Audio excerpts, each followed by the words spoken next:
Hello नमस्कार साथियों, ज्ञानपुर 91 में आप सभी का स्वागत है दोस्तों। चलिए आज से हम लोग यूटेरिया का टेस्ट सीरीज जो न्यू ऑफलाइन करवाया जा रहा है पटना में द्वारा दोस्तों, उसका टेस्ट सीरीज हम लोग आज यूटेरिया चैनल पे डिस्कस करने जा रहे हैं। दोस्तों आप लोग इस वीडियो को जरूर से ज़रूर देखिएगा। जिन भाई बहनों को पीडीएफ चाहिए दोस्तों, वो टेलीग्राम से जुड़िए, ज्ञानपुर 91 सर्च करके वहाँ आप पीडीएफ लीजिए, वहाँ से आप बनाइए। बनाने के बाद आपको आंसर की सेंड किया जाएगा टेलीग्राम ग्रुप में दोस्तों। वहाँ से आप आंसर को मिलाइए कि कितना सही कर पा रहे हैं या नहीं कर पा रहे हैं। उसके बाद डिस्कशन के साथ आंसर की दिया जाता है दोस्तों।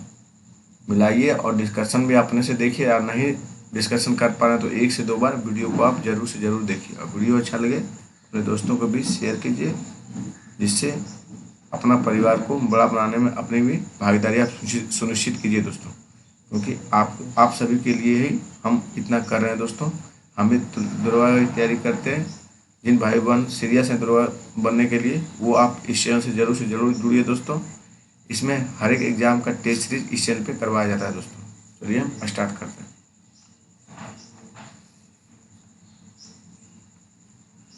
पहला टेस्ट है आज दोस्तों, जो टेस्ट सीरीज है दोस्तों, टेस्ट नंबर 1 है दोस्तों। बिहार दरोगा एसआई प्रीलियंस 2023 ऑफलाइन करवाया जा रहा है दोस्तों। ये पटना में सेंटरों पर दोस्तों ऑफलाइन करवाया जा रहा है। इसका मार्केट में बुक आपको उपलब्ध नहीं होगा दोस्तों। आप लोग पढ़ लीजिएगा जो स्ट्रक्चर दिया गया होगा दोस्तों। चलिए हम स्टार्ट करते हैं। चलिए थोड़ा जूम कर देते हैं।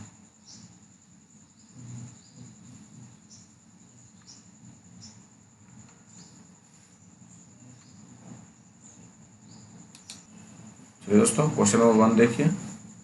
निम्नलिखित में से किस शासक ने महामल की उपाधि धारण की थी दोस्तों? एकदम 100 क्वेश्चन है, इसको एकदम कंठस्थ कर जाना दोस्तों। बहुत क्वेश्चन यूटेरिया से लड़ता है दोस्तों। निम्नलिखित में से किस शासक ने महामल की उपाधि धारण की दोस्तों?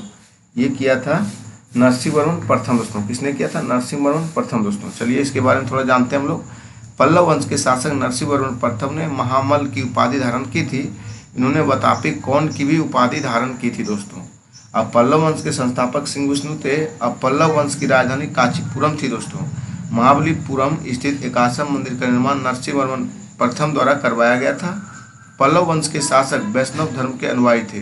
कांची स्थित कैलाश मंदिर का निर्माण नरसिंहवर्मन द्वितीय के द्वारा करवाया गया था दोस्तों। चलिए हम लोग नेक्स्ट क्वेश्चन की ओर बढ़ते हैं दोस्तों। क्वेश्चन नंबर 2 देखिए। मंदिर बनाने की कला का विकास सर्वप्रथम किस काल में हुआ था दोस्तों? ये आपका दोस्तों मंदिर बनाने की कला गुप्त काल में सर्वप्रथम हुआ था दोस्तों। क्या बोला गया? मंदिर बनाने की कला विकास सर्वप्रथम किस काल में हुआ था? तो ये गुप्त काल में हुआ था आपका दोस्तों। चलिए हम लोग कुछ इसके चारों पॉइंट के डिस्कस को देखते हैं थोड़ा। गुप्त वंश के संस्थापक श्री गुप्त थे दोस्तों, और इस वंश के शासक चंद्रगुप्त प्रथम ने महाराजाधिराज की उपाधि धारण की थी। और गुप्त संवत दोस्तों 319-20 ईस्वी की शुरुआत चंद्रगुप्त प्रथम ने की दोस्तों। अगर गुप्त संवत पूछे कब स्टार्ट किया गया? 319 से 20 ईस्वी में दोस्तों। किसके द्वारा? चंद्रगुप्त प्रथम के द्वारा दोस्तों। समुद्रगुप्त को भारत का नेपोलियन भी कहा जाता है दोस्तों। आज समुद्रगुप्त को कविराज के उपनाम से भी जानते हैं। प्रसिद्ध कवि हरिसेन समुद्रगुप्त के दरबार में रहते थे दोस्तों। गुप्त वंश का अंतिम शासक विष्णुगुप्त था दोस्तों। चलिए हम लोग आगे बढ़ते हैं क्वेश्चन नंबर थर्ड की ओर दोस्तों। यूनानी शासक मिनांडर को पराजित किया था दोस्तों। तो कौन किया था दोस्तों? आप सभी दोस्त जान रहे हैं। यूनानी शासक मिनांडर को पराजित पुष्यमित्र शुंग ने किया था दोस्तों। कौन किया था? पुष्यमित्र शुंग दोस्तों। आपका ऑप्शन नंबर ए सही है दोस्तों। चलिए कुछ पॉइंट को देखते हैं। शुंग वंश की राजधानी कहाँ थी दोस्तों? तो विदिशा थी। कहाँ थी? विदिशा दोस्तों। चलिए थोड़ा एक्स्ट्रा फैक्ट जानते हैं। भरहुत स्तूप का निर्माण पुष्यमित्र शुंग ने किया था दोस्तों। पुष्यमित्र शुंग ने क्या किया था? भरहुत स्तूप का भी निर्माण करवाया था दोस्तों। शुंग वंश का अंतिम शासक देवभूति था दोस्तों। शुंग वंश का अंतिम शासक था दोस्तों। अंतिम शासक कौन था? देवभूति दोस्तों। और पतंजलि जो थे दोस्तों पुष्यमित्र शुंग के सभा में रहते थे। चलिए हम लोग क्वेश्चन नंबर 4 की ओर बढ़ते हैं दोस्तों। क्वेश्चन नंबर 4 देखिए। चंद्रगुप्त मौर्य मगध की राजगद्दी पर कब बैठा दोस्तों? चंद्रगुप्त मौर्य मगध की राजगद्दी पर कब बैठा था दोस्तों? आप सभी दोस्त जान रहे हैं। 322 ईसा पूर्व में दोस्तों चंद्रगुप्त मौर्य मगध की राजगद्दी पर बैठा था दोस्तों। देखिए चंद्रगुप्त मौर्य वंश का संस्थापक चंद्रगुप्त का जन्म 345 ईसा पूर्व में हुआ दोस्तों। चंद्रगुप्त का जन्म कब हुआ? 345 ईसा पूर्व में। और चंद्रगुप्त मौर्य मगध की राजगद्दी पर 322 ईसा पूर्व में बैठा था। जस्टिन ने चंद्रगुप्त मौर्य को सेंड्रोकोटस कहा था दोस्तों। किसने सेंड्रोकोटस की उपाधि दी थी चंद्रगुप्त मौर्य को? जस्टिन ने दोस्तों, याद रखिएगा, बहुत इंपॉर्टेंट है। चंद्रगुप्त मौर्य का प्रधानमंत्री कौन था दोस्तों? आप सभी साथी जान रहे हैं, चाणक्य था। और अर्थशास्त्र चाणक्य द्वारा लिखी गई प्रसिद्ध पुस्तक थी दोस्तों। चंद्रगुप्त मौर्य ने 305 ईसा पूर्व में सेल्यूकस निकेटर को हराया था। और चंद्रगुप्त मौर्य ने जैन धर्म का अनुयायी था दोस्तों। किस धर्म का अनुयायी था चंद्रगुप्त मौर्य? जैन धर्म का दोस्तों। और चंद्रगुप्त मौर्य ने भद्रबाहु से जैन धर्म की दीक्षा ली थी। अगर क्वेश्चन पूछे कि चंद्रगुप्त मौर्य ने किससे दीक्षा लिया था, तो भद्रबाहु जैन जो थे उनसे दीक्षा लिया था जैन धर्म अपनाने में दोस्तों। चलिए हम लोग क्वेश्चन नंबर 5 की ओर बढ़ते हैं। 5 देखिए, किस वेद से में परीक्षित को कुरुओं का राजा कहा जाता है दोस्तों? किस वेद में परीक्षित को कुरुओं का राजा कहते हैं? तो अथर्ववेद को कहते हैं। किसको कहते हैं दोस्तों? कुरुओं को राजा किसे कहते हैं हम लोग? अथर्ववेद को दोस्तों। देखिए, अथर्ववेद की रचना दोस्तों अथर्वा ऋषि द्वारा किया गया था। अथर्ववेद कन्याओं की जन्म की निंदा करता है। इस वेद में सभा एवं समिति को प्रजापति की 2 पुत्रियां कहा गया है। सबसे अंतिम में रचित वेद के रूप में अथर्ववेद को जाना जाता है। और गौपद ब्राह्मण का संबंध अथर्ववेद से दोस्तों। गौपद ब्राह्मण का संबंध किस वेद से? अथर्ववेद से दोस्तों। चलिए हम लोग नेक्स्ट क्वेश्चन की ओर बढ़ते हैं। संगीत का जनक ऋग्वेद को कहते हैं दोस्तों। ऋचाओं का ऋग्वेद के कहते हैं। और संगीत का जनक सामवेद को, और यजुर्वेद गद पद की सूचना यजुर्वेद से दिया जाता है दोस्तों।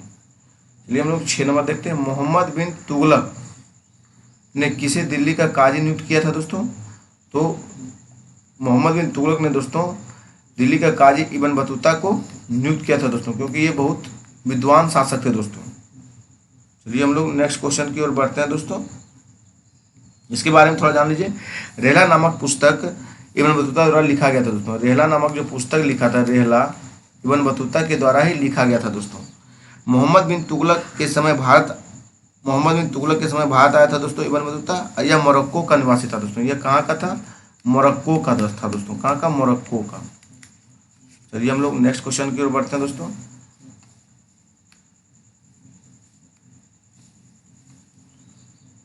इस सेट का कटअप दोस्तों आपका 65 नंबर है दोस्तों। 65 नंबर जो लाइएगा सोचिए उनका तैयारी बढ़िया है दोस्तों। 65 से जो प्लस कीजिएगा सोचिए रिजल्ट मेकर है दोस्तों।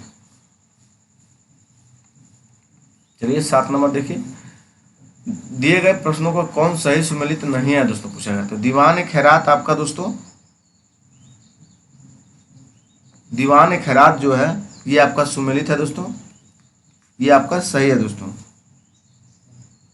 किस विभाग से दीवान खैरात संबंधित है दोस्तों? ये भी जानने की कोशिश कीजिए। दान विभाग से दोस्तों। किस विभाग से? दान विभाग से दोस्तों। वीडियो लंबा हो दोस्तों, इस वीडियो को जरूर से जरूर देखिएगा। और दीवान अर्ज दोस्तों किस विभाग से आया दोस्तों? ये सैन्य विभाग का नाम दीवान अर्ज है दोस्तों। क्या? दीवान अर्ज। और दीवान कोही दोस्तों कौन सा विभाग है? दीवान कोही दोस्तों आपका कृषि विभाग है दोस्तों। कौन सा विभाग? कृषि विभाग दोस्तों। और दीवान मुश्तक खराज दोस्तों ये भी देखिए, ये पेंशन विभाग था दोस्तों। पेंशन।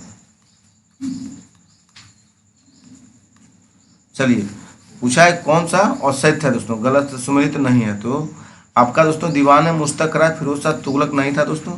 ये आपका था दोस्तों अलाउद्दीन खिलजी के द्वारा किया गया था। किसके द्वारा दोस्तों? अलाउद्दीन खिलजी के द्वारा दोस्तों।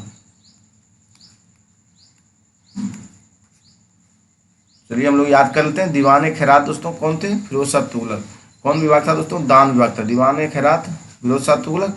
दीवान अर्ज दोस्तों सैन्य विभाग था। ये बलबन ने शासक थे दोस्तों, इनके समय हुआ था। दीवान कोई दोस्तों कृषि विभाग था दोस्तों, ये मोहम्मद बिन तुगलक ने किया था। और दीवान मुश्तक राज दोस्तों अलाउद्दीन खिलजी ने किया था दोस्तों। चलिए हम लोग क्वेश्चन नंबर 8 की ओर बढ़ते हैं दोस्तों।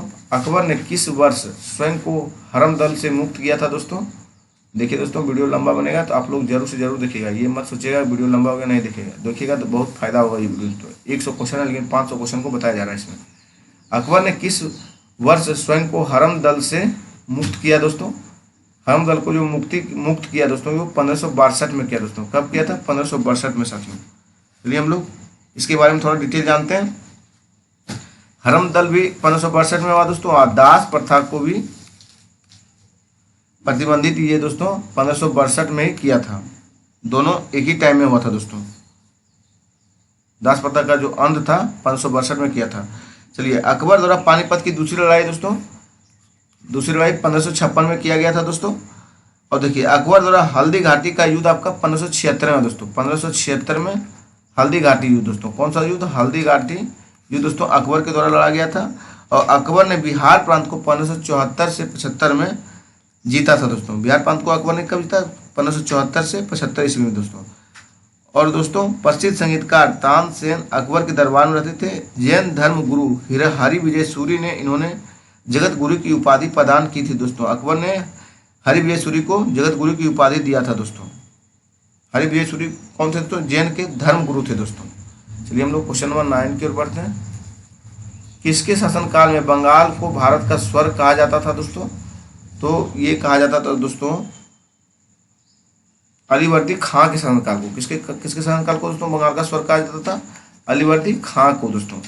चलिए, अलीवर्दी खां का बंगाल का शासक कब बना दोस्तों? ये भी याद रखिए, 1740 में दोस्तों। अलीवर्दी खां का उत्तराधिकारी सिराजुद्दौला हुआ दोस्तों। और बलेखोर की घटना सिराजुद्दौला के समय में ही घटित हुई। अब प्रसिद्ध बक्सर का युद्ध दोस्तों 1764 में हुआ था। और बक्सर युद्ध के समय मुगल शासक शाह आलम द्वितीय था दोस्तों। ये हम लोग क्वेश्चन नंबर 10 की ओर बढ़ते हैं। किस गवर्नर जनरल के शासन काल में राजकीय कोषागार को मुर्शिदाबाद से कलकत्ता स्थानांतरित किया था दोस्तों? तो ये वारेन हेस्टिंग के काल में हुआ था दोस्तों। किसके साल में? Warren Hasting. ऑप्शन नंबर आपका ए सेट था दोस्तों। और वारेन हेस्टिंग का जो कार्यकाल था दोस्तों, ये कितना से कितना था? ये भी याद रखिए, 1774 से लेके 85 तक दोस्तों। चलिए, वारेन हेस्टिंग ने दोस्तों 1781 ईस्वी में ही कलकत्ता में प्रथम मदरसा की स्थापना भी किया था दोस्तों वारेन हेस्टिंग ने। अब प्रथम अंग्ल बर्मा युद्ध दोस्तों 1785 से 82 में वारेन हेस्टिंग के समय में हुआ था। इसी के समय 1784 में the Asiatic society of Bengal की स्थापना हुई थी। और Pitt's India act 1784 Warren Hasting के समय पारित हुआ था दोस्तों। जोनाथन डक्कन ने वर्ष 1791 ईस्वी में बनारस में संस्कृत विद्यालय की स्थापना की थी दोस्तों। चलिए हम लोग नेक्स्ट क्वेश्चन की ओर दोस्तों, क्वेश्चन नंबर 11 देखते हैं। बंगाल विभाजन प्रभावी यानी लागू हुआ था दोस्तों। तो ये 16 अक्टूबर 1905 को लागू हुआ था दोस्तों, प्रभावी हुआ था। देखिए, लॉर्ड कर्जन के समय 1901 ईस्वी में सिंचाई आयोग की भी स्थापना की गई थी दोस्तों। और लॉर्ड कर्जन के समय बंगाल विभाजन की घोषणा दोस्तों 19 जुलाई, घोषणा जो हुआ था, अगर घोषणा पूछे घोषणा दोस्तों तो आपका 19 जुलाई 1905 को हुआ था दोस्तों घोषणा। लेकिन इसको प्रभावी और लागू किया गया था दोस्तों 16 अक्टूबर 1905 को दोस्तों। और देखिए, लॉर्ड कर्जन के समय 1901 में सिंचाई आयोग की स्थापना भी हुई थी। इसी के समय 1902 में पुलिस आयोग की भी स्थापना हुई थी दोस्तों। चलिए हम लोग नेक्स्ट क्वेश्चन की ओर बढ़ते हैं दोस्तों। क्वेश्चन नंबर 12 देखते हैं।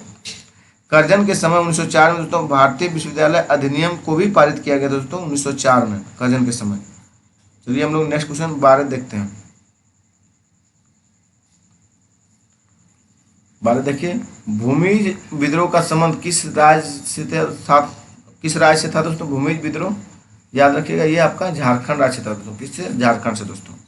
देखिए, चेरा विद्रोह दोस्तों आपका कहाँ हुआ? प्रथम चरण 1770 से 71 में हुआ दोस्तों। द्वितीय चरण 1800 से 1819 में हुआ दोस्तों। और कोल विद्रोह 1831 से 32 ईस्वी में हुआ था दोस्तों। और संथाल विद्रोह 1855 से 56 में हुआ था। मुंडा विद्रोह 1899 से 1900 में हुआ था दोस्तों। चलिए हम लोग 13 नंबर बढ़ते हैं। किसने कहा था कांग्रेस के लोग पद के भूखे और राजनीतिक हैं दोस्तों? ये बोले थे आपका बंकिम चंद्र चटर्जी दोस्तों। कौन बोले थे? बंकिम चंद्र चटर्जी बोले थे कि कांग्रेस के लोग पद के भूखे हैं। और देखिए, इसके बारे में कुछ स्टेटमेंट को जानते हैं हम लोग। अरविंद घोष ने दोस्तों कांग्रेस को क्षय रोग से मरने वाली संस्था कहा था। अरविंद घोष क्या बोला था? कांग्रेस को क्षय रोग से मरने वाली संस्था है, अरविंद घोष बोले थे। चलिए हम लोग आगे बढ़ते हैं। क्वेश्चन नंबर 14 देखिए। जलियांवाला बाग जांच में से संबंधित हंटर कमेटी की रिपोर्ट को प्रकाशित किया था दोस्तों। ये दोस्तों आपका 1920 में प्रकाशित किया दोस्तों। कब किया गया था? 1920 में। जलियांवाला बाग कब हुआ दोस्तों? 13 अप्रैल 1919 को घटना घटी दोस्तों। इस घटना की जांच के लिए हंटर कमेटी का गठन किया गया था। और 28 में 1920 को अपनी रिपोर्ट प्रस्तुत की दोस्तों। चलिए हम लोग नेक्स्ट क्वेश्चन की ओर बढ़ते हैं। क्वेश्चन नंबर 15 देखिए। भारतीय विद्रोह के कारण पुस्तक के भारतीय विद्रोह के कारण पुस्तक के लेखक कौन है दोस्तों? सर सैयद अहमद खान दोस्तों। कौन है? सर सैयद अहमद खान दोस्तों। चलिए हम लोग आगे बढ़ते हैं। The war of Indian independence के लेखक वीर सावरकर है दोस्तों। वीर सावरकर कौन किस पुस्तक लिखे थे? वार ऑफ इंडियन इंडिपेंडेंस के लेखक थे दोस्तों। तराने हिंद पुस्तक के लेखक मोहम्मद इकबाल था दोस्तों। तराने हिंद दोस्तों कौन लिखे थे? मोहम्मद इकबाल दोस्तों। द रिवोल्यूशनरी सचिन नाथ सन्याल लिखे थे दोस्तों। क्या? द रिवोल्यूशनरी दोस्तों। चलिए हम लोग क्वेश्चन नंबर 16 की ओर बढ़ते हैं। क्वेश्चन नंबर 16 देखिए। अलकनंदा और पिंडार नदी का संगम स्थल है दोस्तों। अलकनंदा और पिंडार नदी का संगम स्थल दोस्तों आपका कर्णप्रयाग है। कौन है दोस्तों? कर्णप्रयाग। देखिए अलकनंदा नदी और भागीरथी रहे तो आपका क्या हो जाएगा दोस्तों? संगम हो जाएगा दोस्तों। अगर अलकनंदा नदी और भागीरथी नदी का संगम रहे तो ये हो जाएगा देवप्रयाग दोस्तों। और अलकनंदा एवं मंदाकिनी का संगम रहे तो रुद्रप्रयाग हो जाएगा। चलिए हम लोग नेक्स्ट क्वेश्चन की ओर बढ़ते हैं। 17 देखिए। किस प्रकार की मिट्टी में कार्बनिक पदार्थ की बहुलता होती है दोस्तों? कार्बनिक पदार्थ की जो बहुलता होती है काली मिट्टी में होती है दोस्तों। किसमें होती है? काली ब्लैक मिट्टी में दोस्तों। चलिए काली मिट्टी में कार्बनिक पदार्थ की बहुलता होती है। इस मिट्टी का निर्माण विशाल चट्टानों के टूटने से होता है। इसे रेगुर मिट्टी के नाम से भी जानते हैं, लेकिन इसे काली कपास मिट्टी भी कहते हैं क्योंकि इसमें कपास की खेती ज़्यादा होती है। काली मिट्टी मुख्यतः महाराष्ट्र, गुजरात तथा कर्नाटक क्षेत्रों में पाई जाती है। इसमें मैग्नीशियम, चूना, लोह तत्व तथा कार्बनिक पदार्थ अधिकता होती है दोस्तों। चलिए हम लोग नेक्स्ट क्वेश्चन की बढ़ते हैं। क्वेश्चन नंबर 18 देखते हैं दोस्तों। 18 में क्या बोला गया? दक्षिण अंडमान और लघु अंडमान को जोड़ता है दोस्तों। तो आप जान रहे हैं दक्षिण अंडमान लघु अंडमान को कौन जोड़ेगा? 10 डिग्री चैनल दोस्तों। कौन जोड़ेगा? 10 डिग्री चैनल। सॉरी दोस्तों 10 डिग्री नहीं जोड़ेगा, ये ढक्कन पास जोड़ेगा दोस्तों। कौन जोड़ेगा? ढक्कन पास दोस्तों। ऑप्शन नंबर आपका सी सही होगा दोस्तों। चलिए हम लोग आगे बढ़ जाते हैं। क्वेश्चन नंबर 19 देखते हैं दोस्तों। नंदा देवी नंगा पर्वत किस हिमालय के भाग है दोस्तों? ये हिमाद्री हिमालय का भाग है। किसका दोस्तों? हिमाद्री हिमालय का दोस्तों। देखिए हिमाद्री को बृहद हिमालय के नाम से भी जाना जाता है। हिमालय के इस श्रेणी की औसत ऊंचाई लगभग 6000 मीटर है। कंचनजंगा, नंगा पर्वत और नंदा देवी इसी हिमालय के भाग हैं दोस्तों। चलिए हम लोग नेक्स्ट क्वेश्चन की ओर बढ़ते हैं साथियों। क्वेश्चन नंबर 20 देखते हैं। 20 में क्या बोला है? म्यांमार के साथ कितने भारतीय राज्यों की सीमा लगती है दोस्तों? तो 4 राज्य की दोस्तों। कौन कौन लगता है ये भी ध्यान रखिए। अरुणाचल प्रदेश दोस्तों, आपका हो गया मिजोरम हो गया, आपका फिर नागालैंड हो गया, फिर आपका दोस्तों मणिपुर हो गया। मणिपुर दोस्तों, इससे हो गया मिजोरम, इससे मणिपुर दोस्तों। अरुणाचल प्रदेश, मिजोरम, नागालैंड और मणिपुर दोस्तों 4 राज्य की सीमा लगती है। क्वेश्चन नंबर 21 देखिए दोस्तों। काराकुम रेगिस्तान स्थित है दोस्तों। तो कहाँ पे है काराकुम रेगिस्तान दोस्तों?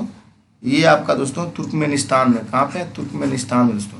चलिए हम लोग आगे बढ़ जाते हैं दोस्तों। विश्व का सबसे बड़ा रेगिस्तान सहारा है दोस्तों, जो लगभग 11 देशों की सीमा को छूता है। चलिए हम लोग 22 नंबर देखते हैं। कौन सा झील रूस में नहीं है दोस्तों? रूस में जो झील नहीं है उसको देखना है हम लोगों को दोस्तों। तो बेनीफेक झील दोस्तों ये रूस में नहीं है दोस्तों। और ओनेगा झील है दोस्तों, लेबोडा झील है और बेकाल झील है दोस्तों। लेकिन बेनीफेक झील ये कहाँ है? कनाडा में दोस्तों। ये याद रखिए कहाँ पे है? कनाडा में है साथियों। विश्व की सबसे बड़ी झील कौन सा है दोस्तों? कैस्पियन सागर झील। विश्व की सबसे बड़ी झील कैस्पियन सागर दोस्तों, ये भी याद रखिए। क्वेश्चन नंबर 23 देखिए दोस्तों। दिए गए विकल्पों में कौन सा देश भू आवेशिष्ट देश नहीं है दोस्तों? नहीं पे थोड़ा ज़्यादा फोकस कीजिएगा आप लोग। तो कौन नहीं है दोस्तों? तो पलाओ भू आवेशिष्ट देश नहीं है दोस्तों, क्योंकि पलाओ भू आवेशिष्ट देश नहीं है, जबकि अंडोरा, मंडोवा और मलावी दोस्तों ये सब भू आवेशिष्ट के उदाहरण दोस्तों। किसके उदाहरण? भू आवेशिष्ट के उदाहरण दोस्तों। चलिए हम लोग 24 देखते हैं। पंबा सिंचाई परियोजना किस राज्य में स्थित है दोस्तों? पंबा सिंचाई परियोजना ये आपका दोस्तों केरला में स्थित है। कहाँ पे? केरला में दोस्तों। चलिए हम लोग आगे बढ़ते हैं। जबकि गिरना सिंचाई परियोजना महाराष्ट्र में दोस्तों। गिरना अगर पूछे ये आपका महाराष्ट्र में स्थित है दोस्तों। ये भी सिंचाई परियोजना है दोस्तों। चलिए नेक्स्ट क्वेश्चन की ओर हम लोग बढ़ते हैं दोस्तों। क्वेश्चन नंबर 25 चलते हैं दोस्तों। बिहार के किस क्षेत्र में सबसे अधिक गन्ना का उत्पादन होता है दोस्तों? तो आप सभी दोस्त जान रहे हैं दोस्तों, उत्तर पश्चिमी क्षेत्र में दोस्तों गन्ना का उत्पादन बिहार में सबसे अधिक होता है दोस्तों। और इसमें उत्तर पश्चिमी क्षेत्र में कौन कौन सा जिला आता है दोस्तों? इसके अंदर का दोस्तों पूर्वी चंपारण आता है, पश्चिमी चंपारण आता है, सिवान आता है और गोपालगंज जिले आते हैं दोस्तों। चलिए हम लोग आगे नेक्स्ट क्वेश्चन की ओर बढ़ जाते हैं दोस्तों। क्वेश्चन नंबर 26 देखिए दोस्तों, रेखा समिति का संबंध किस कर से है दोस्तों? तो ये इसका संबंध दोस्तों अप्रत्यक्ष कर से है दोस्तों। किससे? अप्रत्यक्ष कर से दोस्तों। देखिए अप्रत्यक्ष कर से एक और व्यक्ति का संबंध है दोस्तों, एल के झा समिति दोस्तों।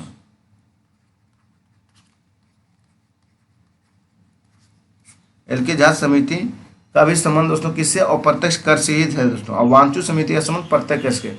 इसका संबंध किससे है दोस्तों? वांचू समिति का, वांचू समिति दोस्तों, ध्यान दीजिएगा दोस्तों।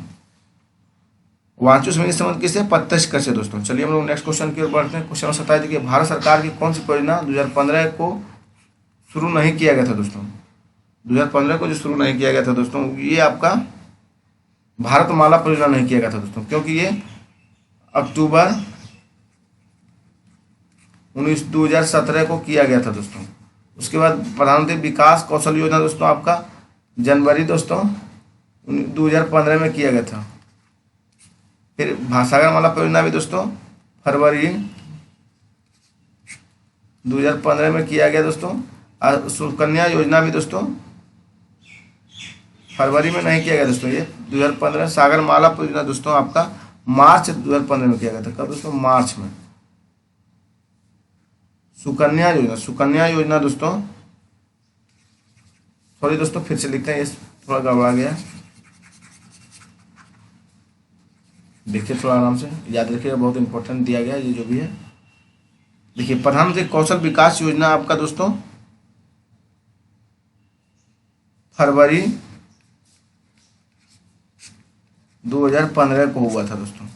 और सागरमाला परियोजना दोस्तों ये मार्च 2015 का ये हुआ दोस्तों। और सुकन्या परियोजना दोस्तों जनवरी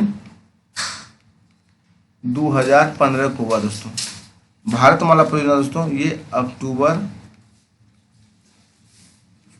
2017 को स्टार्ट हुआ दोस्तों। तो पूछा कौन सही नहीं है, यहाँ देखिए तो आपका डी सही नहीं है दोस्तों, ये सब इसमें हुआ दोस्तों। चलिए हम लोग नेक्स्ट क्वेश्चन की ओर बढ़ते हैं। क्वेश्चन नंबर 28 देखिए दोस्तों। 28 बोला दोस्तों, किस पंचवर्षीय योजना के अंतर्गत राउरकेला इस्पात संयंत्र को स्थापित किया गया था दोस्तों? तो ये आपका दूसरी पंचवर्षीय योजना के तहत दोस्तों स्थापित किया गया था दोस्तों। देखिए द्वितीय पंचवर्षीय योजना कब था दोस्तों? 1956 से 61 दोस्तों, ये याद रखिएगा। और ये किस मॉडल पर था दोस्तों? पीसी महालनोबिस दोस्तों, महालनोबिस, इसी महालनोबिस मॉडल पर आधारित था दोस्तों। इस योजना के अंतर्गत दुर्गापुर, भिलाई या राउरकेला इस्पात संयंत्र को स्थापित किया गया था दोस्तों। चलिए हम लोग नेक्स्ट क्वेश्चन की ओर बढ़ते हैं। क्वेश्चन 29 देखिए, अर्थव्यवस्था के दृष्टिकोण से शिक्षा किस क्षेत्र के अंतर्गत आता है दोस्तों? तो शिक्षा आपका दोस्तों तृतीय क्षेत्र के अंतर्गत आता है। किसके अंतर्गत दोस्तों? तृतीय क्षेत्र के अंतर्गत दोस्तों। और शिक्षा, बीमा आदि तृतीय क्षेत्र के अंदर आते हैं। इस क्षेत्र में सेवा क्षेत्र के नाम से जाना जाता है दोस्तों। सही बात है दोस्तों। इस क्षेत्र को क्या कहते हैं? इसी क्षेत्र को हम लोग सेवा क्षेत्र कहते हैं दोस्तों, सेवा क्षेत्र। चलिए हम लोग क्वेश्चन नंबर नेक्स्ट की ओर बढ़ जाते हैं।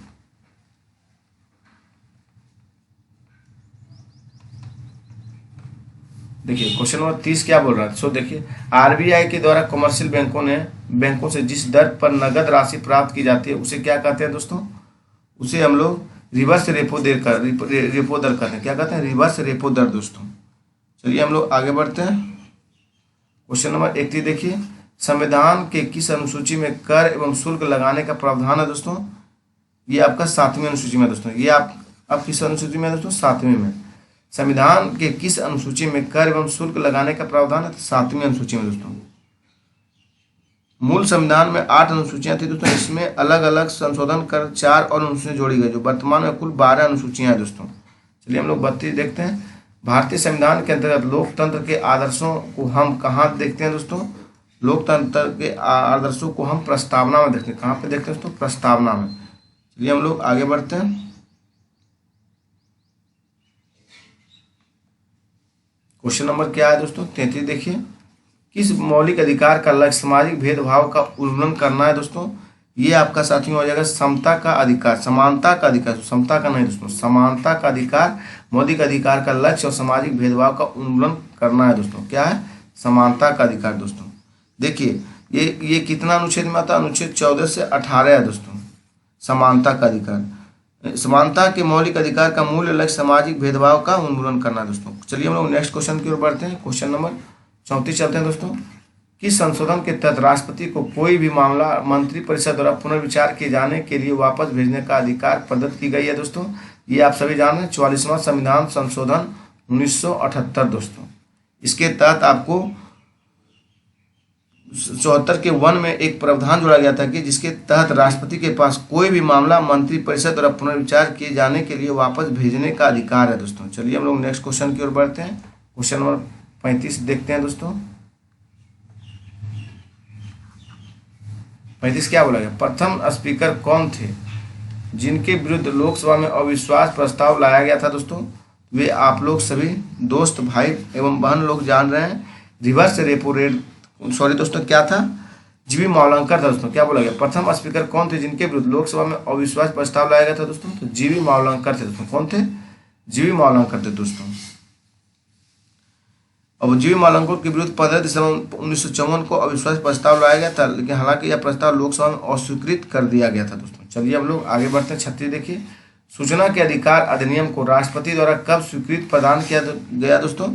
ये दोस्तों जून 2005 को सूचना के अधिकार को राष्ट्रपति द्वारा स्वीकृति प्रदान किया गया था दोस्तों। चलिए हम लोग आगे बढ़ते हैं।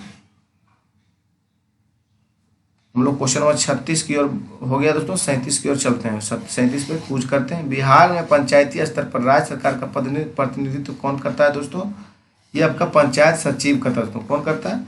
पंचायत सचिव दोस्तों, जिसे हम लोग ग्राम सेवक भी कहते हैं।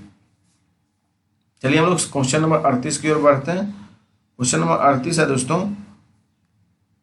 क्वेश्चन नंबर 38 आपका बोल रहा है कौन सा कथन उपर्युक्त में सही है दोस्तों? एक सही है, संसद तथा राज्य विधानमंडल के स्वतंत्र तथा निष्पक्ष चुनाव कराने की शक्तियां एक स्वतंत्र इकाई अर्थात निर्वाचन आयोग को दी गई है। निर्वाचन आयुक्त को पद से हटाने का अधिकार राष्ट्रपति के पास है दोस्तों। तो ये भी दोनों सही है दोस्तों, ये भी दोनों सही है, लेकिन सही स्पष्टीकरण नहीं है दोस्तों। आपका ऑप्शन नंबर बी जाएगा दोस्तों। ए भी दोनों सही है, परंतु बी का स्पष्टीकरण बी सही स्पष्टीकरण नहीं करता है ए का दोस्तों। चलिए हम लोग आगे बढ़ जाते हैं। क्वेश्चन नंबर 39 देखते हैं दोस्तों। नेक्स्ट क्वेश्चन की ओर चलिए हम लोग चलते हैं। क्वेश्चन नंबर 39 देखिए दोस्तों, हिंदी की राजभाषा के रूप में मान्यता कब दी गई दोस्तों? हिंदी की राजभाषा के रूप में मान्यता आपका 1949 को दिया गया दोस्तों। कब? 1949 को। आइए देखिए 14 सितंबर 1949 को दोस्तों हिंदी दिवस के रूप में उसी दिन से मनाया जा रहा है दोस्तों, 14 सितंबर से। चलिए हम लोग क्वेश्चन नंबर 40 देखते हैं। पंचायती राज की सूची का विषय है दोस्तों। पंचायती राज आपका दोस्तों राज सूची का विषय, किस सूची का? राज सूची का विषय है दोस्तों। 7वीं अनुसूची के अंतर्गत राज सूची में इसको जोड़ा गया दोस्तों। चलिए हम लोग 40 देखते हो गया। 41 देखिए, हरित ग्रह प्रभाव का अर्थ क्या होता है दोस्तों?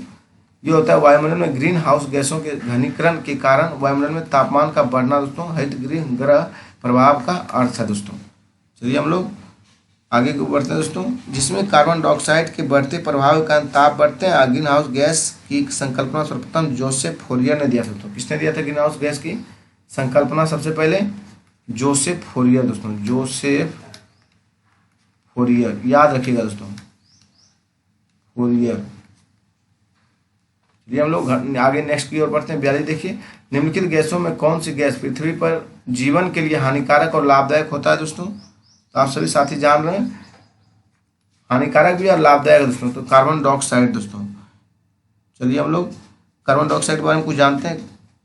पौधे कार्बन डाइऑक्साइड ग्रहण करते हैं, लेकिन प्रकाश संश्लेषण क्रिया द्वारा जीवन दायनी ऑक्सीजन गैस का निर्माण करते हैं, जो हमारे जीवन के लिए लाभदायक है। वही यह भूमंडलीय तापन का मुख्य कारण है, जो हमारे लिए हानिकारक है। चलिए हम लोग नेक्स्ट क्वेश्चन की ओर बढ़ते हैं। क्वेश्चन नंबर 43 देखते हैं। कार्टाजेना प्रोटोकॉल का संबंध है दोस्तों। कार्टो कार्टोजेना प्रोटोकॉल का संबंध आपका जैव सुरक्षा से है दोस्तों। किससे? जैव सुरक्षा से है दोस्तों। चलिए हम लोग नेक्स्ट 29 जनवरी को कार्टोजेना अंतर्राष्ट्रीय कार्टोजेना प्रोटोकॉल स्वीकार किया दोस्तों 29 जनवरी 2000 को दोस्तों। सीधा याद रखिए दोस्तों, कार्टोजेना प्रोटोकॉल के किसका संबंध? तो जैव सुरक्षा समझौता का दोस्तों। चलिए हम लोग नेक्स्ट क्वेश्चन की ओर बढ़ते हैं। क्वेश्चन नंबर 44 देखिए, भारत में मैंग्रोव ज्वारीय वन वनस्पति सर्वाधिक कहाँ पाई जाती है दोस्तों? ये दोस्तों आपका सुंदरवन में पाया जाता है दोस्तों। कहाँ पाए थे? सुंदरवन में। क्या क्वेश्चन पूछा? भारत में मैंग्रोव ज्वारीय वन सर्वाधिक कहाँ पाए थे? सुंदरवन दोस्तों। इसका सर्वाधिक विस्तार यहीं पे हुआ दोस्तों, सुंदरवन में। चलिए हम लोग नेक्स्ट क्वेश्चन की ओर बढ़ते हैं। क्वेश्चन नंबर आ जाइए आप 45 में दोस्तों। वन्य जीव संरक्षण अधिनियम किस वर्ष पारित किया गया दोस्तों?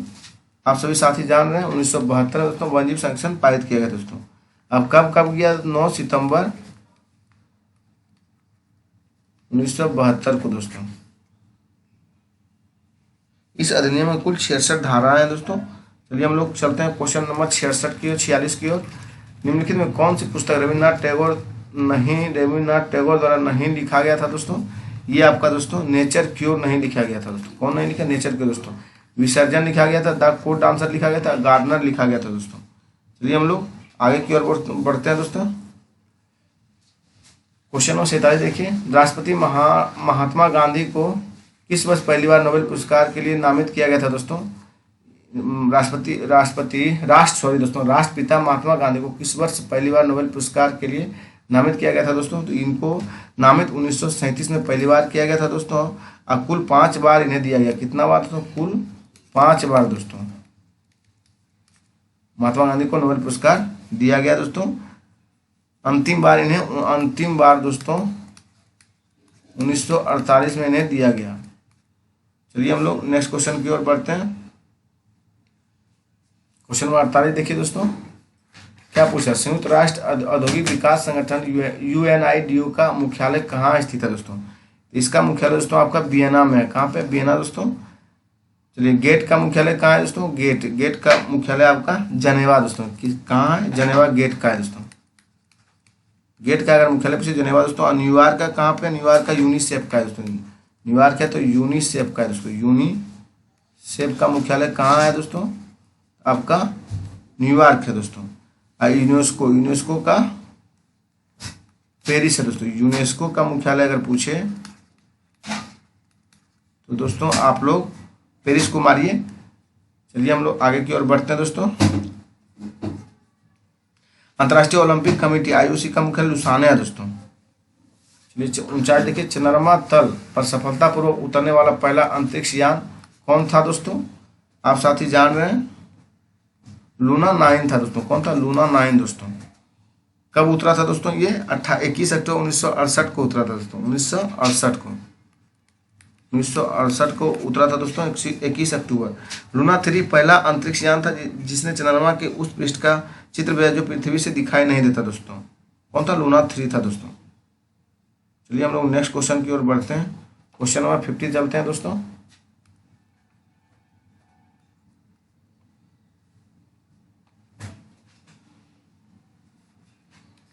किस राज्य में प्रसिद्ध रत्नागिरी मठ स्थित है दोस्तों? रत्नागिरी मठ जो स्थित है दोस्तों वो ओडिशा में स्थित है। कहाँ पे है दोस्तों? ओडिशा में।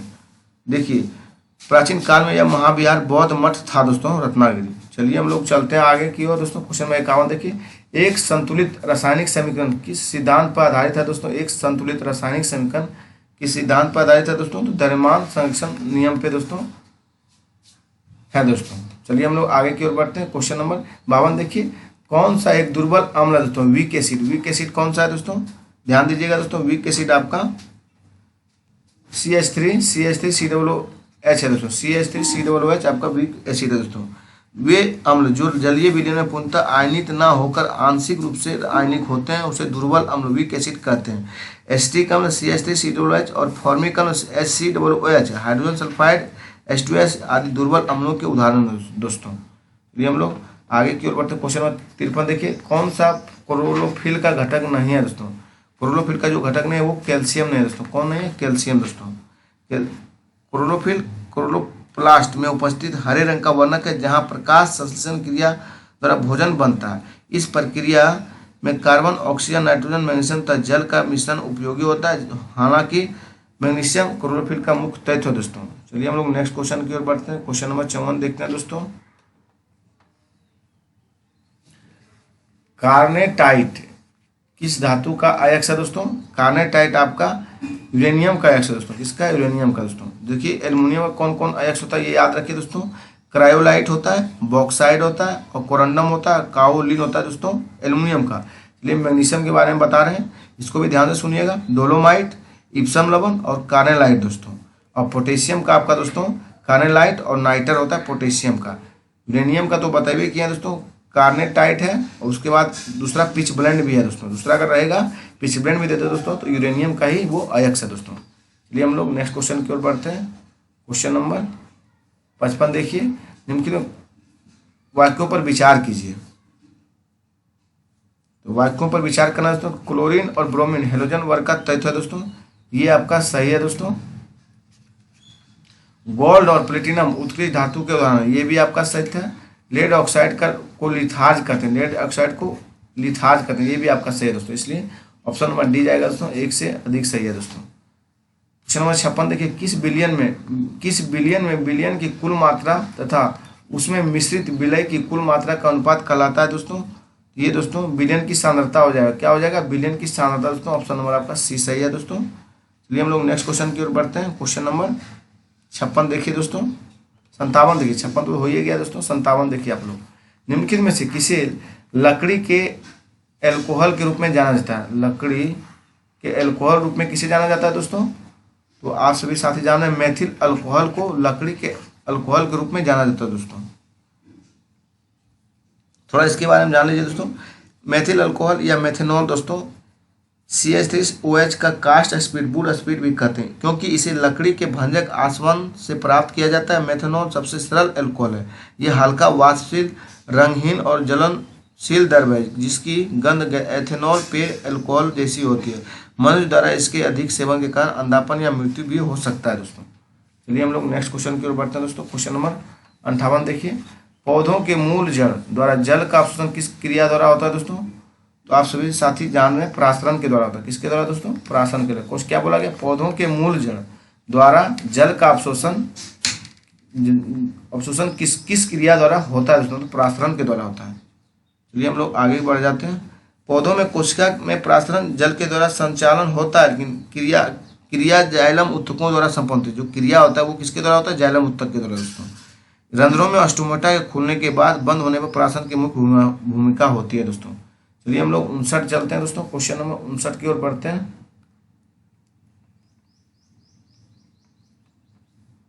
59 देखिए, निम्न में कौन सा लवक प्लास्टिड फूलों तथा बीजों को विभिन्न रंग प्रदान करता है दोस्तों? आप सभी साथी जानते हैं क्रोमोप्लास्ट होता है। क्या होता है दोस्तों? क्रोमोप्लास्ट होता है। चलिए क्रोमोप्लास्ट के बारे में थोड़ा जानते हैं। ल्यूकोप्लास्ट मुख्यतः जड़ की कोशिका में पाए जाते हैं और पोषक तत्वों तथा संचय का कार्य करते हैं। इसे स्टार्च, प्रोटीन तथा वसा जैसे पदार्थ संचित रहते हैं। ल्यूकोप्लास्ट एक रंगहीन लवक होते हैं दोस्तों। क्लोरोप्लास्ट मुख्यतः पत्तियों में पाया जाता है जो भोजन संश्लेषण में सहायक होता है दोस्तों। चलिए हम लोग 60 नंबर देखते हैं दोस्तों। कौन सा फ्लोएम का भाग नहीं है दोस्तों? तो फ्लोएम का वाहिकाएं फ्लोएम का भाग नहीं है दोस्तों, क्योंकि देखिए चलनी वाहिकाएं और सकोष्ठीय वाष्पतंतु ये सब है दोस्तों। फ्लोएम के 4 तत्व पाए जाते हैं, चलनी नलिकाएं, सकोष्ठीय, फ्लोएम वाष्पतंतु और फ्लोएम एवं मृदु उत्तक दोस्तों। चलिए हम लोग आगे नेक्स्ट क्वेश्चन की ओर बढ़ते हैं। क्वेश्चन नंबर 61 देखते हैं दोस्तों। जल संवहन नाल तंत्र वाटर वेस्कुलर सिस्टम की उपस्थिति किस संघ के जंतुओं का लक्षण है दोस्तों? ये आपका इकाइनोडर्मेटा का दोस्तों। किसका है? इकाइनोडर्मेटा का दोस्तों। देखिए इस संघ इकाइनोडर्मेटा में कुछ प्रमुख लक्षण होते हैं। इस संघ के जंतु समुद्री होते हैं। इनके त्वचा के ऊपर जहाँ तहाँ कांटे निकले होते हैं, इन्हें इकाइनोडर्मा कहते हैं। ये इसमें एक विशेष प्रकार की जल परिवहन तंत्र या जल संवहन नाल तंत्र होता है जो प्रचलन तथा शोषण में सहायक होता है। उदाहरण स्टारफिश, आर्चिन और ब्रिस्टल स्टार है दोस्तों। ये एक लिंगी होते हैं दोस्तों, ये भी ध्यान रखिए। कैसे होते हैं? एक लिंगी दोस्तों। रक्त में थक्का बनने में मदद करता है। रक्त में थक्का बनने में जो मदद करता है दोस्तों वो आपका थ्रोम्बोप्लास्ट होता है। क्या होता है दोस्तों साथियों? थ्रोम्बोप्लास्ट होता है। थ्रोम्बोसाइट दोस्तों, थ्रोम्बोप्लास्ट नहीं थ्रोम्बोसाइट दोस्तों। लिम्फोसाइट एंटीबॉडी के निर्माण में भाग लेते हैं। लिम्फोसाइट जो है दोस्तों एंटीबॉडी के निर्माण में भाग लेते हैं साथियों। क्वेश्चन 63 देखिए, 63 में क्या बोला गया, निम्नलिखित में कौन सा रोग संक्रामक रोग के उदाहरण दोस्तों, संक्रामक रोग के उदाहरण दोस्तों आपका मलेरिया है दोस्तों। कौन सा है, मलेरिया दोस्तों संक्रामक रोग के उदाहरण है, याद रखिएगा। कोलेरा, इन्फ्लुएंजा, निमोनिया, मलेरिया तथा फाइलेरिया नामक संक्रामक रोग के कुछ उदाहरण है दोस्तों। चलिए हम लोग क्वेश्चन नंबर 64 की ओर बढ़ते हैं। भैंसों के उत्तम नस्ल मेहसाना और सुरती किस क्षेत्र में पाई जाती है दोस्तों, ये आपका गुजरात में पाया जाता है दोस्तों। मेहसाना नस्ल, उत्तम नस्ल मेहसाना दोस्तों, और आपका सुरती दोस्तों कहाँ पाया जाता है, गुजरात में दोस्तों। भैंसों की लगभग 10 प्रजातियां पाई जाती है दोस्तों। देखिए मेहसाना, नीली, रवि और जफराबादी, ये सब, और नागपुरी और जफराबादी हो गया। मेहसाना तथा सुरती भैंसों को नस्ल गुजरात में पाई जाती है, लेकिन भैंस में दूध में वसा और विटामिन ई और प्रोटीन तथा कैल्शियम एवं फॉस्फोरस नामक खनिज ज्यादा मात्रा में पाया जाता है दोस्तों। चलिए हम लोग क्वेश्चन नंबर 65 की ओर बढ़ते हैं दोस्तों। 65 क्या बोला गया, सो देखिए,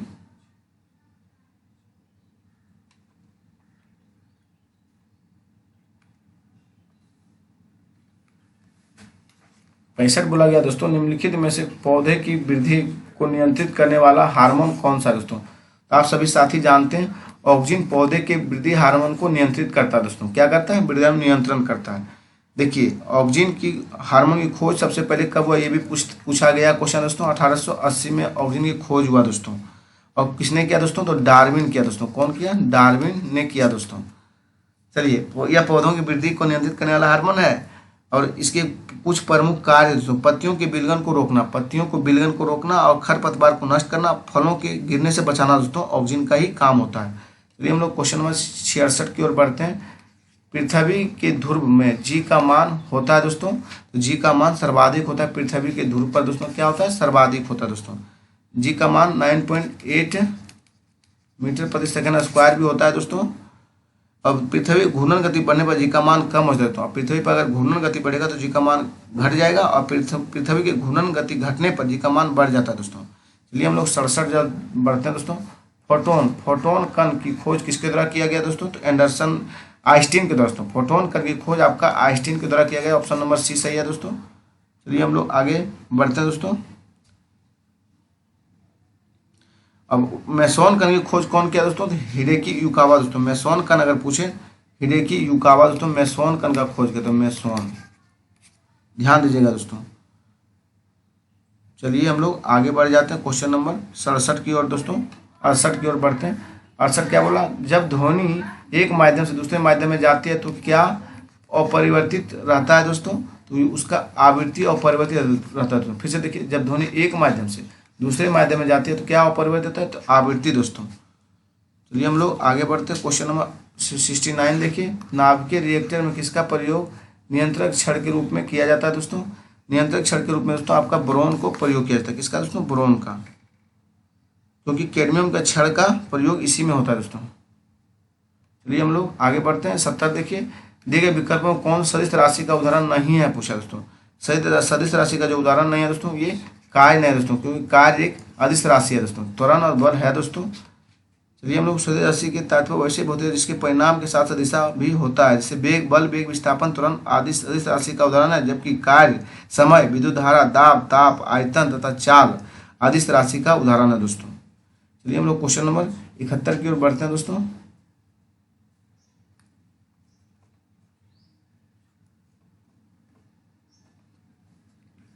किस केंद्रीय मंत्रालय द्वारा स्वर धरोहर उत्सव का आयोजन किया गया था दोस्तों, ये आपका दोस्तों संस्कृति मंत्रालय के द्वारा। किसके द्वारा दोस्तों, संस्कृति मंत्रालय के द्वारा। चलिए हम लोग आगे बढ़ते हैं। क्वेश्चन नंबर 72 देखिए, करंट अफेयर्स है दोस्तों। वर्ष 2022 के व्यास सम्मान के लिए किसे चुना गया था दोस्तों, ये डॉक्टर ज्ञान चतुर्वेदी को चुना गया दोस्तों। किसे चुना गया, डॉक्टर ज्ञान चतुर्वेदी को दोस्तों। क्वेश्चन नंबर 73 देखिए, सुपर कंप्यूटर परम शक्ति को कहाँ स्थापित किया गया दोस्तों। सुपर कंप्यूटर परम शक्ति को कहाँ स्थापित किया गया दोस्तों, ये आपको साथियों आईआईटी खड़गपुर में दोस्तों। कहाँ पे, आईआईटी खड़गपुर में स्थापित किया गया था दोस्तों। देखिए परम शक्ति आईआईटी खड़गपुर हो गया। परम कामरूप अगर पूछे दोस्तों, ये आपका गुवाहाटी में है। कहाँ पे, आईआईटी परम कामरूप आईआईटी गुवाहाटी है। परम अनंत दोस्तों आईआईटी गांधीनगर, परम गंगा आईआईटी रुड़की दोस्तों। चलिए 74 देखिए, वर्ल्ड हैप्पीनेस रिपोर्ट 2023 के समय कौन सा कथन सत्य है दोस्तों? देखना है हम लोग को। इसमें भारत का स्थान 126वां स्थान प्राप्त किया दोस्तों, ये आपका सही है दोस्तों। फिनलैंड को शीर्ष स्थान प्राप्त है, ये भी सही है दोस्तों। डेनमार्क और आइसलैंड दूसरे और तीसरे पायदान पर, ये भी सही है दोस्तों। इसलिए ऑप्शन आपका डी जाएगा दोस्तों, एक से अधिक सही है। चलिए हम लोग क्वेश्चन नंबर नेक्स्ट की ओर बढ़ते हैं। क्वेश्चन नंबर आप देखिए दोस्तों, क्वेश्चन नंबर 75 है।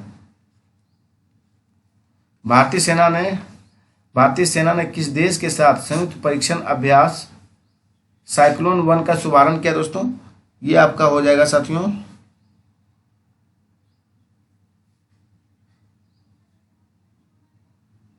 मिस्र के साथ दोस्तों। किसके साथ किया था? साइक्लोन 1 मिस्र के साथ दोस्तों।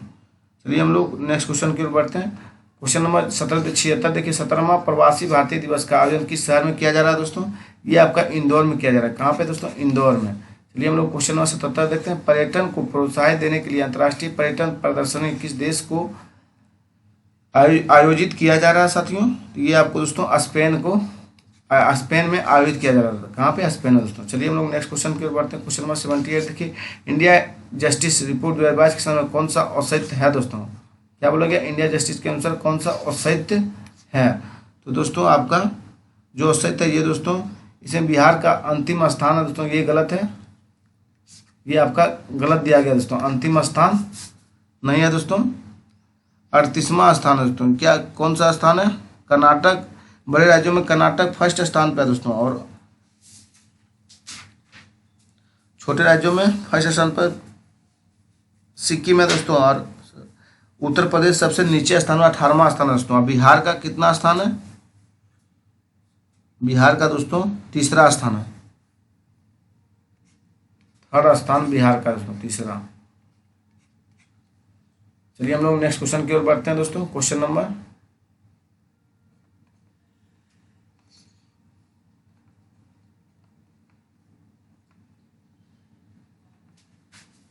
चलिए 79 देखते हैं। चालू वर्ष 2023 को निम्नलिखित में से किस रूप में मनाया जा रहा है दोस्तों? ये दोस्तों आपका मोटे अनाजों के लिए अंतर्राष्ट्रीय वर्ष बनाया जा रहा है दोस्तों, मोटे अनाजों के लिए अंतर्राष्ट्रीय वर्ष दोस्तों। चलिए हम लोग आगे बढ़ते हैं। क्वेश्चन नंबर 80 देखिए दोस्तों। 80 क्या, फोर्ब्स 2022 द्वारा जारी विश्व की 100 सर्वाधिक शक्तिशाली महिलाओं में भारत के वित्त मंत्री श्रीमती निर्मला सीतारमण का कौन सा स्थान प्राप्त हुआ दोस्तों? इनका स्थान 36वां प्राप्त हुआ दोस्तों। कौन सा? 36वां। चलिए हम लोग आगे बढ़ते हैं। क्वेश्चन नंबर 81 देखिए, the magic of the last story पुस्तक के लेखक कौन है दोस्तों? इनके लेखक सुधा मूर्ति है दोस्तों। कौन है? सुधा मूर्ति दोस्तों। चलिए हम लोग आगे बढ़ जाते हैं। क्वेश्चन नंबर 82 देखिए, फीफा विश्व कप 2022 के समय कौन सा औसत पूछा है दोस्तों? ये आपका औसत है दोस्तों, अर्जेंटीना ने यह दूसरी बार खिताब जीता दोस्तों। ये गलत है, अर्जेंटीना दूसरी बार नहीं जीता दोस्तों। अर्जेंटीना फीफा विश्व कप में यह तीसरी बार जीता दोस्तों, दूसरी यहाँ नहीं होगा, तीसरी होगा दोस्तों। क्या होगा? तीसरा बार दोस्तों, तब ये सही होगा, नहीं तो ये गलत का गलत आपका दोस्तों यही है। चलिए हम लोग क्वेश्चन नंबर नेक्स्ट की ओर बढ़ते हैं दोस्तों। 83 है, हाल ही में उच्चतम न्यायालय को 5 सदस्यीय संवैधानिक पीठ के एक ऐतिहासिक निर्णय के अनुसार मुख्य चुनाव आयुक्त एवं चुनाव आयुक्तों की नियुक्ति एक समिति की सिफारिश पर राष्ट्रपति द्वारा किया जाएगा। इस संवैधानिक पीठ की अध्यक्षता किस न्यायमूर्ति द्वारा किया गया दोस्तों? इस पीठ की जो किया गया दोस्तों, ये आपका न्यायमूर्ति एम जोसेफ थे दोस्तों। कौन थे? न्यायमूर्ति KM जोसेफ दोस्तों। चलिए हम लोग नेक्स्ट क्वेश्चन की ओर बढ़ते हैं। क्वेश्चन 84 देखिए, निम्नलिखित में कौन सा राज्य स्वयं का जलवायु परिवर्तन मिशन शुरू करने वाला देश का पहला राज्य बना दोस्तों? तो आप सभी साथी जान रहे हैं, ये तमिलनाडु राज्य दोस्तों। क्या बोला गया? कौन सा राज्य स्वयं को जलवायु परिवर्तन मिशन शुरू करने वाला देश का पहला राज्य बना? तमिलनाडु राज्य दोस्तों। चलिए 85 देखिए, हाल ही में न्यूजीलैंड के नए प्रधानमंत्री के रूप में किसे चुना गया दोस्तों? न्यूजीलैंड के प्रधानमंत्री जो बने हैं दोस्तों, वे आपके क्रिस हेपकिंस है दोस्तों। कौन है? क्रिस हेपकिंस है दोस्तों। चलिए हम लोग क्वेश्चन नंबर 86 चलते हैं। प्रित्जर पुरस्कार 2023 किसने जीता दोस्तों? प्रित्जर पुरस्कार दोस्तों जीता डेविड एलन चीपरफील्ड दोस्तों। कौन जीता? डेविड एलन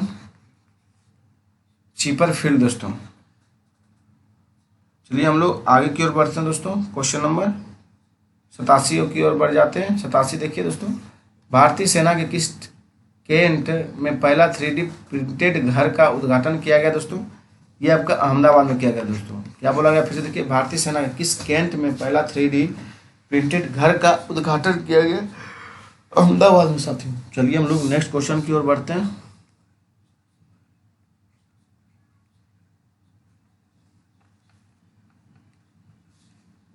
क्वेश्चन नंबर आपका 88 है दोस्तों, कौन सही सुमेलित है दोस्तों? चलिए सुमेलित करना। त्रिशूल परम उत्सव दोस्तों आपका केरल में होता है दोस्तों। ये आपका गलत है दोस्तों, कहाँ पे होता है? केरल में। चलिए केरल गलत लिखा गया दोस्तों।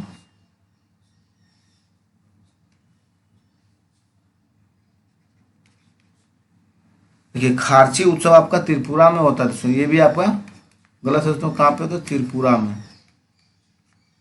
और तोर गया उत्सव दोस्तों ये अरुणाचल प्रदेश में होता है, ये आपका सही लिखा हुआ है दोस्तों। अब परम परशुराम कुंड महोत्सव दोस्तों, ये भी आपका अरुणाचल प्रदेश में होता है दोस्तों। कहाँ पे? अरुणाचल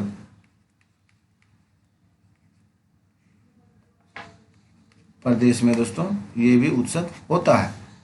चलिए हम लोग नेक्स्ट क्वेश्चन की ओर बढ़ते हैं। 89 देखिए, भारत सरकार ने कालाजार को पूरी तरह से समाप्त करने का लक्ष्य कब तक रखा है दोस्तों? ये आपका रखा गया है साथियों 2023 तक। कब तक? 2023 तक दोस्तों। चलिए हम लोग क्वेश्चन नंबर 90 देखते हैं। वर्तमान में भारतीय बीमा नियामक विकास प्राधिकरण IRDAI के अध्यक्ष कौन है दोस्तों? ये दोस्तों इनके अध्यक्ष आपका देवाशीष पांडा है दोस्तों। कौन है? देवाशीष पांडा दोस्तों। चलिए हम लोग नेक्स्ट क्वेश्चन की ओर बढ़ते हैं। क्वेश्चन नंबर 91 देखिए, विश्व कैंसर दिवस 2023 के थीम विषय क्या है दोस्तों? इनका थीम विषय दोस्तों आपका एक क्लोज द केयर गैप है दोस्तों। विश्व कैंसर दिवस कब मनाया जाता है? विश्व कैंसर दिवस दोस्तों ये 4 फरवरी को मनाया जाता है दोस्तों। कब? 4 फरवरी को। चलिए हम लोग आगे चलते हैं दोस्तों। क्वेश्चन नंबर 92 देखते हैं हम लोग। अर्जुन पुरस्कार 2022 के विजेता श्रीजा अकुला का संबंध किस खेल से है दोस्तों? इनका संबंध टेबल टेनिस है दोस्तों। श्रीजा अकुला का संबंध किससे? टेबल टेनिस है दोस्तों। चलिए हम लोग आगे बढ़ते हैं। क्वेश्चन नंबर 93 देखते हैं दोस्तों। 93 क्या बोला गया? 49वां G7 शिखर सम्मेलन 2023 का आयोजन किस देश में किया जाएगा दोस्तों? 49वां G7 शिखर सम्मेलन का 2023 में आयोजन किस देश में किया जा रहा है दोस्तों? ये किया जा रहा है दोस्तों आपका जापान दोस्तों। कहाँ पे? जापान है दोस्तों। अब 49वां G7 शिखर सम्मेलन दोस्तों जापान में, लेकिन 50वां अगर पूछ दे तो इटली में दोस्तों। 50वां G7 इटली में हो रहा है दोस्तों, ये ध्यान रखिएगा। चलिए 94 देखिए, वित्त वर्ष 2023-24 के लिए प्राथमिक घाटा का अनुमान लगाया गया दोस्तों। ये लगाया गया है दोस्तों 70,06,845 करोड़ दोस्तों। आपका 20 सही है दोस्तों। चलिए 95 देखते हैं। आर्थिक समीक्षा के अनुसार अप्रैल से सितंबर 2022 तक भारत में सर्वाधिक FDI निवेश करने वाला देश का सही क्रम कौन है दोस्तों? चलिए हम लोग देखते हैं। सिंगापुर है, UAE है, सॉरी दोस्तों ये नहीं होगा। सिंगापुर होगा आपका, मॉरिशस होगा और UAE होगा दोस्तों। आपका D नंबर होगा। सिंगापुर है, मॉरिशस है और UAE है दोस्तों। कौन है? सिंगापुर है साथियों, मॉरिशस है और UAE है दोस्तों। चलिए हम लोग क्वेश्चन नंबर, अब मैथ की 5 मैथ दिया गया उसको देखिए थोड़ा। दो संख्याओं का अनुपात 3:4 है, तो यदि उनका मौसम 15 है तो दोनों संख्याओं का लौसक क्या होगा दोस्तों? देखिए पहली संख्या, दो संख्याओं का अनुपात दिया गया दोस्तों 3:4 दोस्तों। उसके बाद इसका मौसो क्या दिया गया? मौसो दोस्तों 15 दिया गया। पहली संख्या का हो जाएगा 45 दोस्तों, दूसरी संख्या का हो जाएगा 60 दोस्तों। तो लौसो निकालने के लिए क्या होता है? दोनों संख्याओं का गुणनफल, तो 45 × 60 बटे मौसो 15 दोस्तों। 15 चुकी 60, 45 दिया कितना हुआ दोस्तों? 180 हो जाएगा दोस्तों। मैथ इजी है दोस्तों, आप लोग खुद से बनाइएगा, बन जाएगा आसान से दोस्तों। चलिए हम लोग आगे बढ़ जाते हैं क्वेश्चन नंबर, नहीं तो मैथ बनाएंगे तो 1 घंटा पूरी लग जाएगा दोस्तों। 97 देखिए दोस्तों क्या बोला गया, 6 क्रमिक सम संख्याओं का औसत 25 हो तो इनमें सबसे बड़ी तथा सबसे छोटी संख्या का अंतर क्या होगा दोस्तों। तो देखिए आप बैठाने बताते हो तो 6 क्रमिक सम संख्या, देखिए x हुआ पहला दोस्तों, फिर x+2 हुआ, फिर x+4 हुआ, फिर x+6 हुआ, फिर x+8 हुआ, फिर x+10 हुआ दोस्तों। सभी को आप जोड़ दीजिए, बटा में 6 दोस्तों, सबको में प्लस कर दीजिए, बटा 6 दोस्तों, अब बराबर 25 करके बना लीजिए दोस्तों, आ जाएगा आंसर दोस्तों। सबसे बड़ी जो इसमें संख्या है x+10, उसमें आप करके निकाल लीजिएगा, छोटी में भी करके निकाल लीजिएगा, घटा दीजिएगा दोस्तों, आ जाएगा आंसर। 98 देखिए, वर्ग विकर्णों की लंबाई a+b तो वर्ग का क्षेत्रफल कितना होगा। देखिए दोस्तों खुद से बनाइएगा दोस्तों, सब मैथ बन जाएगा, ये मैथ इजी दिया गया है। इसका आंसर बता देते हैं आपको, 1/2 AB² दोस्तों। PDF डालेंगे टेलीग्राम से, आप ज्वाइन होइए, वहाँ आपको PDF इसका दिया जाएगा दोस्तों। जो नहीं बनेगा मैथ आप वहाँ से बना लीजिएगा। 99 देखिए दोस्तों, 99 में क्या बोला गया, 99 में आपका पैटर्न पर सवाल है दोस्तों। 13 से 14 गया,